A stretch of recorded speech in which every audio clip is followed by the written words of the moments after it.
pakai dalil haram, makruh, sesat, kafir, ndak bisa. Masa depan akan ditertawakan oleh peradaban. Daripada nanti malu, lebih baik sekarang yang rapih mundur pelan-pelan. Udah biarin aja itu Ki Imad Dajjal. Kamu mau percaya mau enggak dengan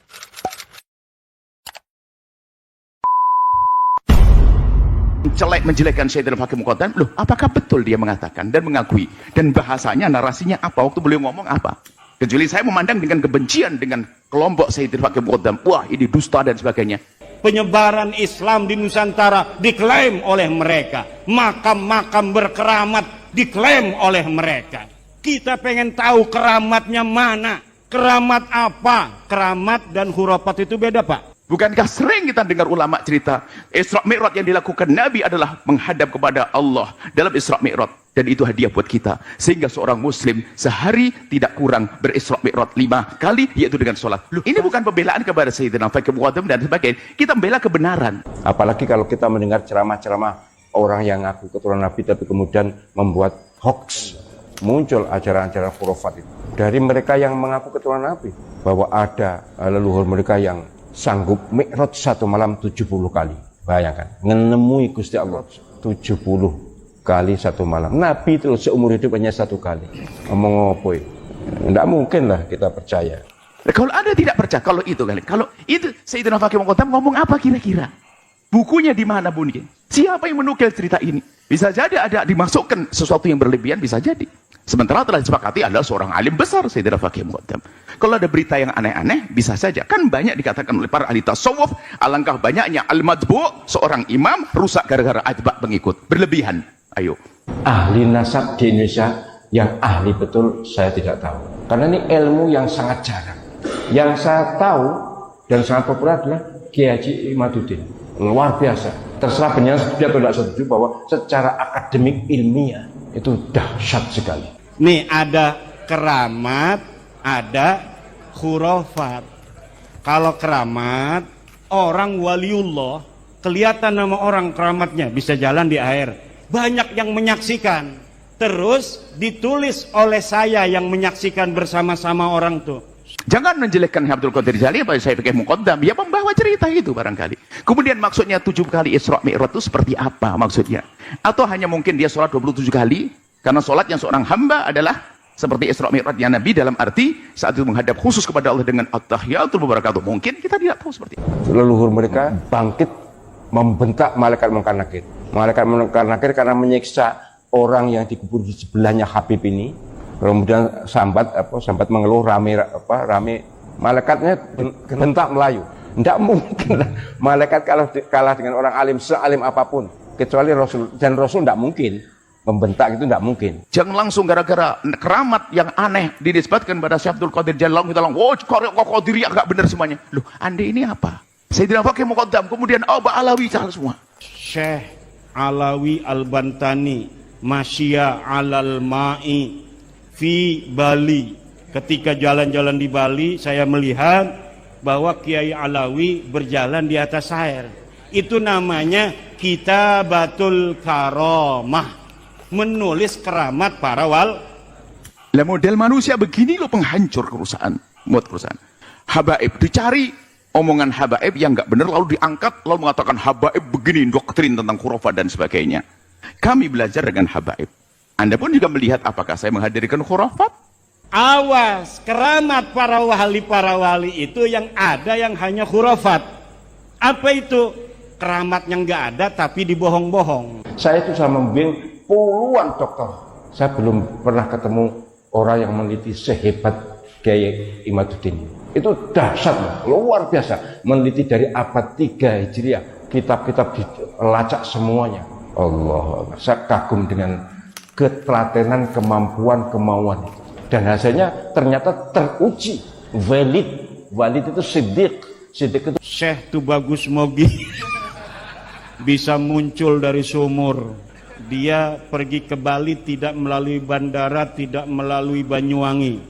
Dia masuk ke sumur di dapurnya, kemudian keluar di jet pumpnya Yai Suryadi. Itu namanya khurafat. Tidak, itu namanya khurafat. Tidak terjadi, tapi ditulis-tulis. Kebanyakan ada penelitian dari ilmuwan di Timur Tengah yang ada di kitab-kitab Ba'lawi itu bukan karamah tetapi khurafat. Kami hanya heran kepada manusia yang ingin menanamkan kebencian. Jadi permasalahan kita bukan urusan habaib ada yang salah, Gus yang salah. Manusia yang mencoba mengangkat mengangkat sisi-sisi tertentu untuk membuat permusuhan, penfitnah dia. Tidak ada kakek bersama antara Ba'lawi dan Nabi Muhammad selama 45.000 tahun dalam ilmu DNA. Ini secara umum segala nasab, kalau satu kelompok yang menisbatkan bahasanya dia punya nasab kepada orang tertentu, Anda tidak berhak untuk otak-atik. Ini siapapun nasab ke siapapun, apalagi kepada baginda Nabi SAW. Kalau ditanya ahli nasab siapa? Ya Kiai Imaduddin. Wah, dia tidak spesialis nasab. Memang tidak ada kuliah spesialisasi nasab, tidak ada. Hanya diketahui dari perilaku ilmiahnya, tulisannya. Orang diketahui keahliannya adalah dari tulisannya. Berarti kalau ditanya siapa ahli nasab Indonesia, ya Kiai Imad. Karena masa depan itu ketika ingin menelusuri keturunan Nabi, cukup lihat tes DNA-nya dulu. Oh, tes DNA J1. Oke, masuk dalam penelitian. Kalau misalnya haplogrupnya kayak Ba'lawi, G, kita mau ngapain saja di dalam ilmu nasab, ilmu sejarah, pasti ini ujung-ujungnya putus. Jangan sampai ada gerakan, ini ada gerakan di kampung ini adalah penentuan nasab, jangan-jangan salah ini DNA, bahaya itu. Sudah kita putus, nggak boleh, nggak ada. Penetapan nasab dengan DNA sudah selesai. Apalagi sampai membatalkan nasab, na'udzubillah, qadhaf. Membatalkan nasab, orang ini bapaknya ini, dikatakan tidak sah, gara-gara DNA. Anda sudah datangkan siapa bapaknya, kalau tidak ada dicabut 80 kali, hati-hati. Kalau secara penelitian, secara DNA sudah jelas dibuka di umum, kok penyemacing ngotot, itu masalah, yang masalah pada penjenengan sendiri. Sebab kalau penjenengan bukan keturunan Nabi, ngaku keturunan Nabi, itu masalah besar. Apalagi DNA sudah jelas. Ini yang tes DNA orang luar, orang Indonesia ada beberapa sama, haplogrupnya G. Dan itu bukan Arab dan bukan Hashim, apalagi Bani Hashim, bukan. Itu dari Kaukasus. Dari mulai Aceh sampai Papua, kita akan cari family matching dari sisi ilmu DNA, kita akan cari family matching dari ilmu nasab. Di mana kakek-kakek kita bersama? Kenapa? Agar persatuan Indonesia bukan hanya perjanjian di atas undang-undang dasar, tapi juga persatuan di atas sesama darah bangsa Indonesia. Jangan main-main DNA. Anda misalnya sudah tentu, Anda anaknya si fulan. Kemudian saya kok iseng, langsung cari DNA. Wah, nggak bener kan DNA? Nggak bisa. Kalau ini bukan bapaknya siapa? Ayo. Kalau kita tidak bisa menentukan, maka saya dicambuk. Hati-hati. Intinya, jangan main-main DNA deh. DNA adalah masalah penemuan-penemuan baru, tapi bukan untuk menentukan nasab. Hei hamba Allah, jangan bikin gaduh malah dalam umat. Kalau DNA ini diterapkan, wah ini heboh semuanya. J1 itu Nabi atau Bani Hashim ya. J1 itu Bani Hashim. Lah ini tidak ada yang tes tuh, yang J1 itu enggak ada sak dunia itu 180 wong itu enggak ada. Lah piye itu? Mosok jek ngotot ae. Malah diharamkan malah yang di DNA ini. Wah, aneh. Nah ini nasabun batilun mardudun maudhu'un munqati'un. Bahaya orang otak-atik nasab itu. Dan itu tidak harus sampai derajat 100%. Karena 100% itu gimana sih mempercayai nasab 100%? Kecuali Anda lihat waktu hubungan suami istrinya, waktu kelahirannya. Kalau berkaitan dengan masalah akidah begitu, berarti kita harus adakan verifikasi. Setiap orang yang mengaku sebagai keturunan Nabi, berita itu bisa benar, bisa salah. Kalau berita itu bisa benar, bisa salah, bagaimana cara kita memverifikasinya? Ya kita lihat data-datanya.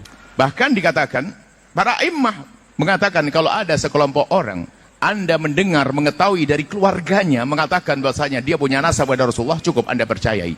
Saya sebagai orang akademik dan saya bertahun-tahun mengajar metodologi penelitian hukum Islam di S3. Saya menyadar betul bahwa memang masalah nasab ini perlu diteliti secara ilmiah jika dipersoalkan. Dan sudah ada, produk ilmiahnya sudah ada. Kenapa lalu dimasalahkan? Pakai dalil haram, makruh, sesat, kafir, ndak bisa. Masa depan akan ditertawakan oleh peradaban. Daripada nanti malu, lebih baik sekarang yang rapih mundur pelan-pelan. Udah biarin aja itu Ki Imad Dajjal. Kamu mau percaya mau enggak dengan nasab kami, Yang silahkan ahli dah. betul saya tidak tahu. Karena ini ilmu yang sangat jarang. Yang saya tahu dan sangat populer adalah Kiai Haji Imaduddin. Itu luar biasa. Terserah benar setuju atau tidak setuju bahwa secara akademik ilmiah itu dahsyat sekali. Sayangnya itu hanya untuk penelitian apa? Magister kayaknya, tesis ya. Itu andai kata digunakan disertasi pun menjadi disertasi yang sangat unggul. Saya itu sama membimbing puluhan doktor. Saya belum pernah ketemu orang yang meneliti sehebat Kiai Imaduddin. Itu dahsyat loh, luar biasa. Meneliti dari abad 3 Hijriah, kitab-kitab dilacak semuanya. Allah, saya kagum dengan ketelatenan, kemampuan, kemauan itu. Dan hasilnya ternyata teruji. Soal setuju nggak setuju terserah, tapi secara akademik teruji, valid. Valid itu siddiq, siddiq itu benar.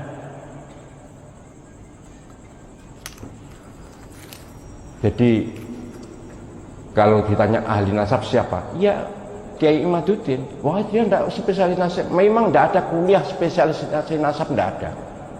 Ya, hanya diketahui dari perilaku ilmiahnya, tulisannya. Orang diketahui keahliannya adalah dari tulisannya. Ini gak nulis ya, gak bisa diketahui. Ini kan nulis dia. Dan bahkan kemudian didiskusikan, didialogkan. Berarti kalau ditanya siapa ahli nasab Indonesia, iya Kiai Imad. Oh tapi begini-begini, sudahlah. Pertanyaannya kan begitu. Siapa yang ahli? Yang saya tahu itu. Kiai-kiai yang lain alim tapi bukan ahli nasab. Tidak mudah ini golek ahli nasab itu. Nyapa tak kok ini? Golek perkara. Atau goleknya perkara saya. Pokoknya jangan mencela, jangan mencaci, jangan menghina, jangan meremehkan. Hormati semuanya termasuk habaib. Dan andai kata penyanyi termasuk yang mengikuti pendapat atau arus Kiai Imaduddin yang tidak mengakui bahwa Pak Alawi itu nasab sambung ke Nabi, tetap boleh dipanggil Habib,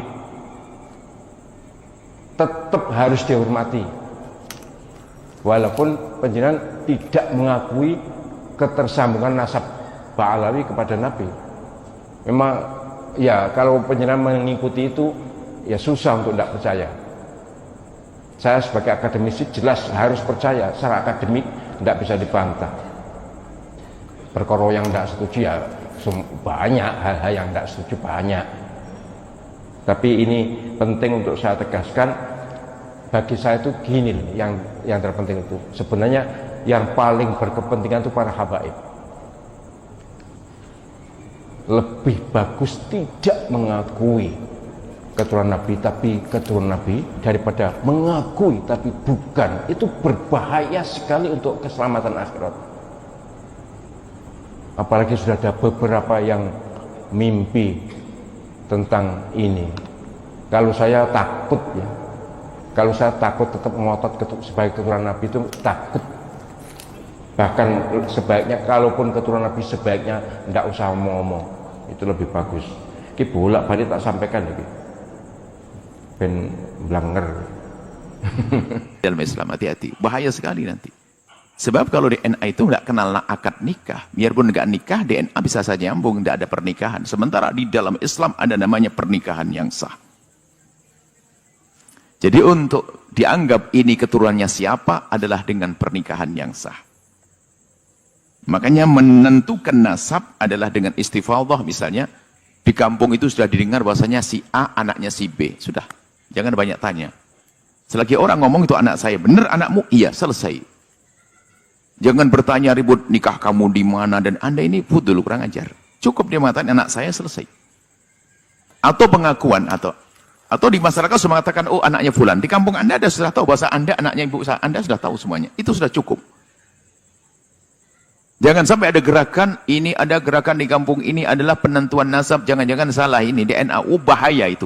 Akan merusak, bisa taktil nusus, menghentikan nas-nas. Maka jangan urusan dengan itu. Tidak tahu apakah betul ada, tidak ada. Dari mana? Mulai kapan ada penentuan nasab di DNA? Nggak mungkin ada. Syariat sudah sangat jelas. Pernikahan yang sah, biarpun itu pernikahan di luar Islam, sebelum orang masuk Islam, pernikahan non-muslim dengan non-muslim diakui nasabnya dalam Islam.